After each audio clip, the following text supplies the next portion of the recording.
the pros of pre-selling at trade shows. There's being able to show more product, being able to garner more interest for the products that you are going to be able to ship in the next couple of months. Then being able to take orders for those products, which helps you generate revenue for those products before you've even received them, considering you've already put the investment up front for them. But on the other hand, the risks, there's a lot. There's a lot.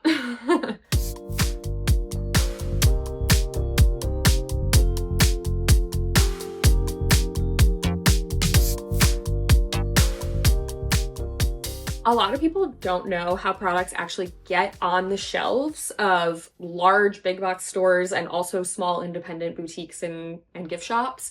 But basically it all kind of revolves around this twice a year schedule of trade shows. So the biggest gift markets in kind of this industry are in Atlanta and Vegas in January and July, and those are the shows I go to since my brand is largely gift oriented. When you're there, the buyer is going to look around at all of the booths, decide what items they want. Usually there's like one of each product that's available in a particular brand's line. They'll select what they want, they'll put together an order, and then the question arises of when will this ship? And so last year when I went to the shows in January, all of my products were out of stock because I had just moved to a new warehouse and everything was on pre-order, and every item, not every item, but most items had a different ship date that was a couple of months after the shows. It is extremely common to have items that are on pre-order at a show, just because like production and ship time can take so long in this industry. So usually I would say like start to finish, like the average product development time is probably somewhere from like 4 to 6 months for a brand new product, and a reorder is probably like 3 to 5 months. So it takes a while to go from actually ordering and intending to stock a product to receiving it. And so it's very common to go to the show, have the sample of what the full production is going to look like, and then show that and say, okay, and this is going to ship actually 3 months from now, not right away.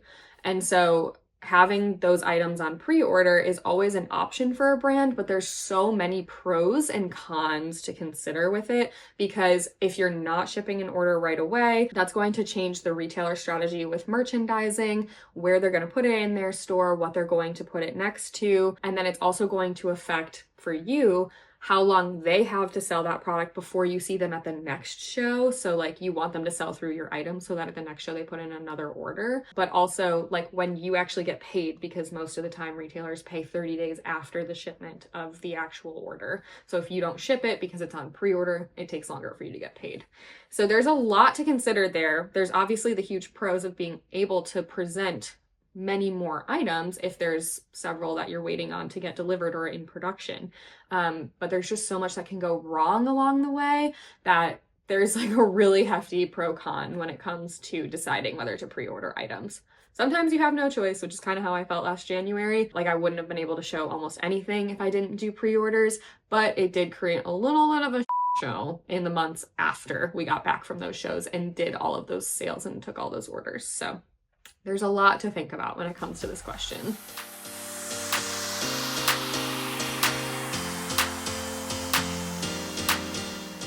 Last January, I took kind of a big risk. Moving to a new warehouse is a huge undertaking, especially with inventory and trying to like maintain continuity. It was a whole thing, quite stressful.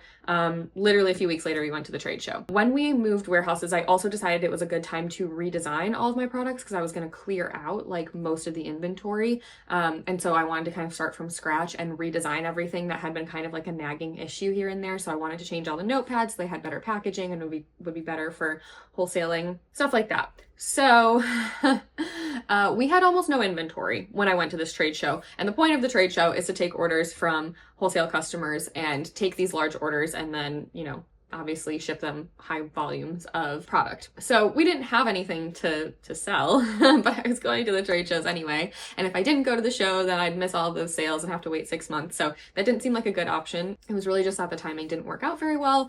And so everything was on pre-order. I had redesigned my products. Everything was shipping to us. I just had the samples.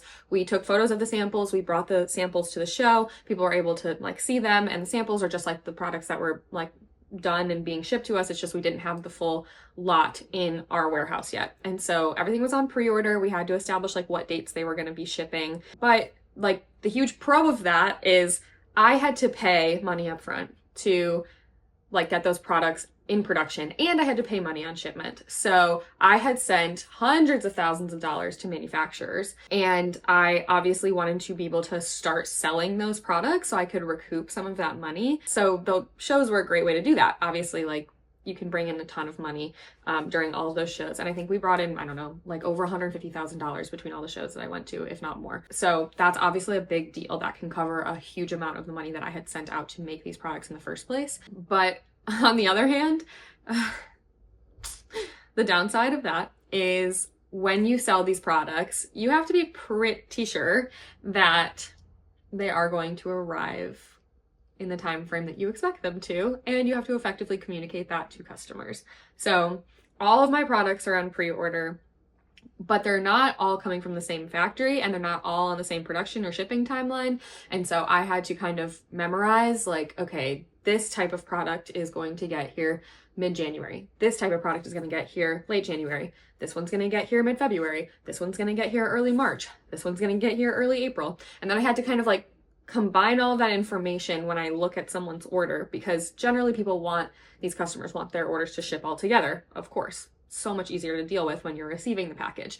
But obviously if they have like 2 items that are being shipped early April, but the rest of their order is being shipped late January, it's like, okay, do you want to just get everything that you can in January, and then, you know, I'll send you the last few items in April, or do you want it all to ship in April? And we had to kind of like figure that out, make note of it. And that's all just like a very complicated situation, like figuring out what their actual ship date is going to be based on what's in their order, figuring out if they want it to be split or not, and then making note of how they want the order to be shipped, whether it's split or all together at a later date.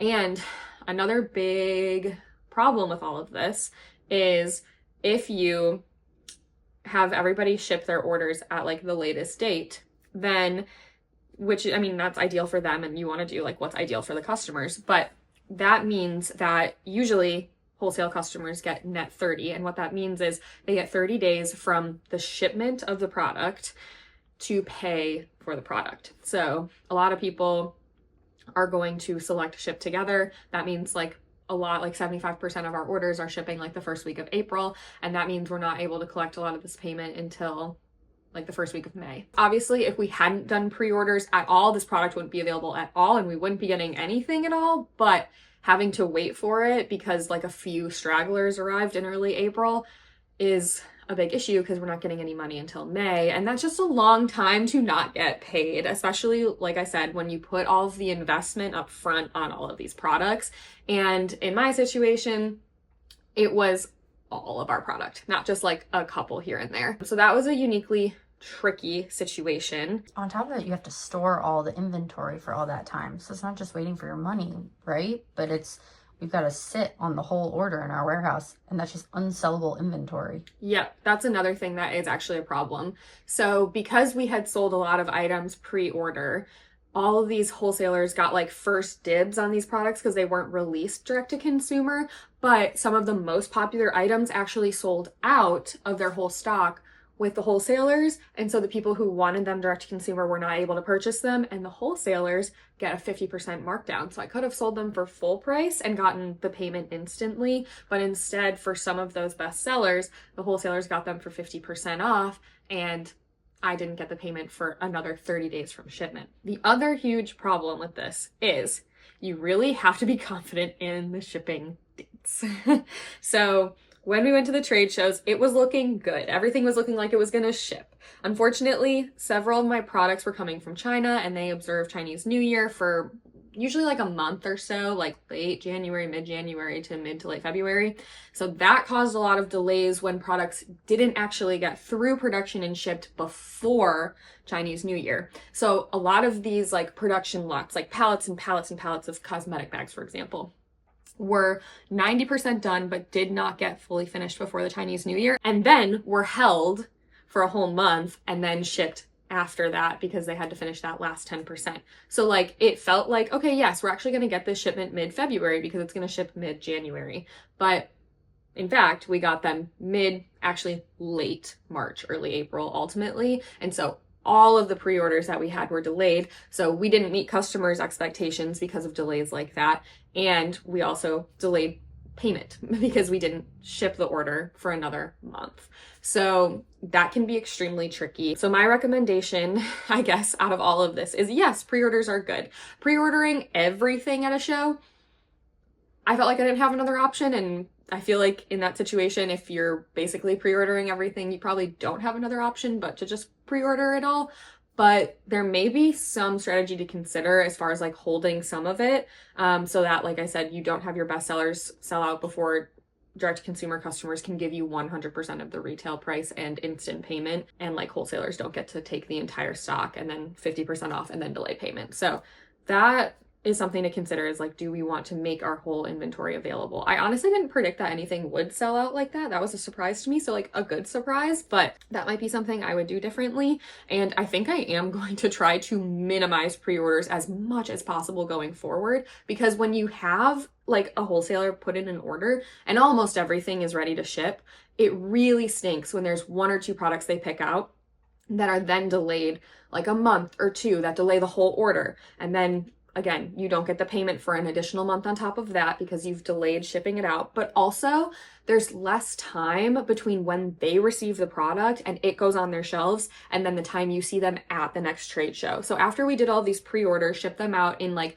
mid-April, a lot of them, people did not get those items on their shelves until maybe like early May. And then we saw them again in mid-July. So like they had mid-May to mid-June and mid-June to mid-July to sell my product before I saw them again and was like, do you want to reorder? And a lot of them said, well, we still have your product because we just received it 2 months ago. So that's another downside of having pre-orders. I think there wasn't anything I could do last January, but going forward, I want minimal pre-orders, like as few as possible, because I want to ship these orders instantly, collect payment as soon as possible, get the products on their shelves so that the next time I see them, I can say like, oh, those products must have sold so well and you want to reorder, right? And I just feel like that is better for future sales. Obviously, if there's a very high demand product, or if the pre-order is like sort of already shipping to you and you know you're going to get it in 2 weeks, and like you're not going to be able to ship all of these wholesale orders from the shows in that 2 weeks anyway, and like so the shipping date isn't really changing, you might as well put them on pre-order or just make them available because you know you're going to receive them. Obviously, things can always go wrong, things can arrive misprinted or damaged, and that's a whole risk. Even if you know the product is shipped and it's going to get to you on time, there's always the chance that it could arrive messed up.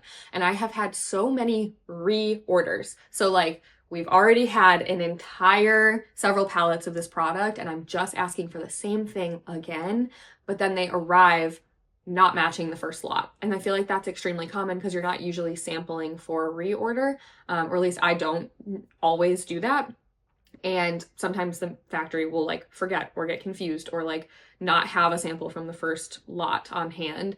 And so they'll make it differently. And honestly, I'm trying to minimize my contact with factories that operate that way because it makes my life easier, but that is something that can happen, and sometimes you don't really have a choice when there are only a few factories that make the type of product you want to produce. So yeah, that's something to definitely be careful of, is like be wary of reorders, and when you're pre-ordering a product that is restocking, just consider that it still could go wrong, even though it feels like there should be no way. But yeah, that's another risk with pre-orders that you can just never be sure of. And it's just, going forward for me, something I'm really going to try to avoid, because there's nothing worse than going to the shows, collecting all these orders, making promises to customers, and then having to contact them again and be like, actually, we are gonna let you down. And it's just not a good feeling, and not really a great way to do business over and over and over. Obviously, it can happen once in a while, but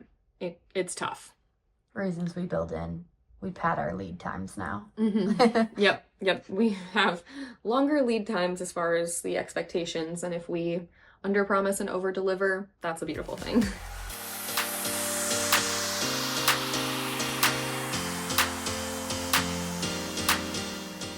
So for people who make largely like customized items, it is really common to see that type of brand at a trade show because pre-orders are an option. Basically, you can definitely take orders like that when they're customized. That happens all the time. There's a ton of custom like apparel or other type of products. Companies that are actually in the same showroom as me at these shows, and they just have longer lead time. So instead of saying like, oh, this is going to ship in the next 3 to 4 weeks, this may ship in the next 4 to 8 weeks. And so that way you have time to customize their order. But it is a super common thing to see brands with customized items at trade shows. And in fact, like one of the biggest booths that's on like the temporaries floor was like right next to us, and they did all custom like t-shirts and things like that. So I would say that's definitely on the table. You just have to rely on pre-orders more. But also, generally speaking, I would say most people have the materials necessary to make the customized items before the show. It's just a matter of actually customizing them and then shipping them out, not necessarily taking a bunch of orders, then acquiring the supplies, and then customizing and then shipping, because you want to make that lead time as short as possible so you get paid for like what you've invested and the time you've put into customizing, but also so like the retailer doesn't forget that this is something they're going to receive, that they don't forget that they have to pay you, and just because it also helps them sell more of that item and reorder faster for you. Thank you so much for watching till the end. If you have any other comments or suggestions, leave them below, and don't forget to like and subscribe.